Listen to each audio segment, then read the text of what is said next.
Okay, Tennessee is 8-1 on the year. They lead the SEC as we're now in the second, third week of November. They have the longest win streak in the SEC at 4 games, which says something about how tough this league is. But you have the longest win streak on top of everything else. And let me show you this. This is the interesting thing. Last night they achieved their 8th win of the season. So this is 8 wins in a season for 3 straight years. Doesn't sound like much, but it's only the 3rd such streak at Tennessee in 50 years. Now, they did it from 65 to 73 under Dickey and Battle. They did it from 89 to 2004.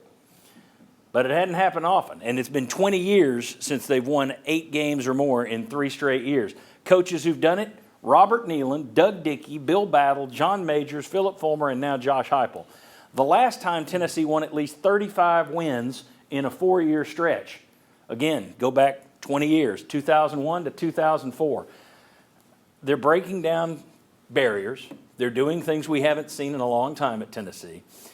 Again, they're leading the SEC right now. It all sounds good. So my question for my VFLs, and I'm going to throw it over to Will Overstreet to handle this segment. If they lose to Georgia and they don't make the playoff, is this still a good year, or is it all about that playoff? Will, take it away. Well, John, this is a rain cloud. I'd say fire them all, right? No. But let's ask you this. Stoll, is 10-2 not making the playoff a good season? It's a good year, yes. I would. Anytime you get 10 wins, that's Absolutely. A good year. Is it a great year? No, because you're not in the playoffs and you could have an opportunity to be playing in or participating in one of the first time that's ever come out. So I think that's a good year. 10 wins. Is it a great year? You get in the playoffs. I say it's a great year. If you're 10-2 and you're in the playoffs, that's a great year, even if you lose. I say good. I say good. I wouldn't have thought that. But, maybe shocker. I say good because anytime you get 10 wins, brother, in college football, that's good. Yeah. Now, piggyback what Mike just said, you want to make the playoffs. You want to win championships. That's why we play. So, of course, you want to do better, but there's nothing wrong with 10 wins. And that's kind of the amazing part that I'm interested in. And it won't happen this year because the playoffs are new. But, where usually you go 10-2, everybody's going to say it's a great year. Pretty much a given you had a good year, maybe not where you wanted to reach. But does all of a sudden, because now when you start to have a playoff, it's like, well, it doesn't matter.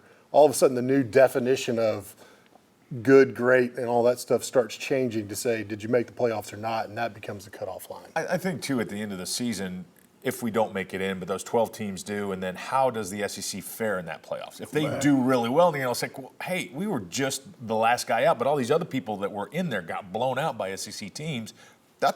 In my mind, maybe that is a great year. Maybe that is a great year, that the fact that you got in there or didn't quite get in there, but everybody else that did in the SEC, made it all the way to the final. Yeah. Which is likely, which is a pretty good scenario that would happen anyway. So. John, I know you had some other questions to talk to. Question which kind of goes back to what you guys are just talking about. You say 10 wins is a great year, and I agree. 10 wins is a good year. I'm not, you never sit there and spit at 10 wins.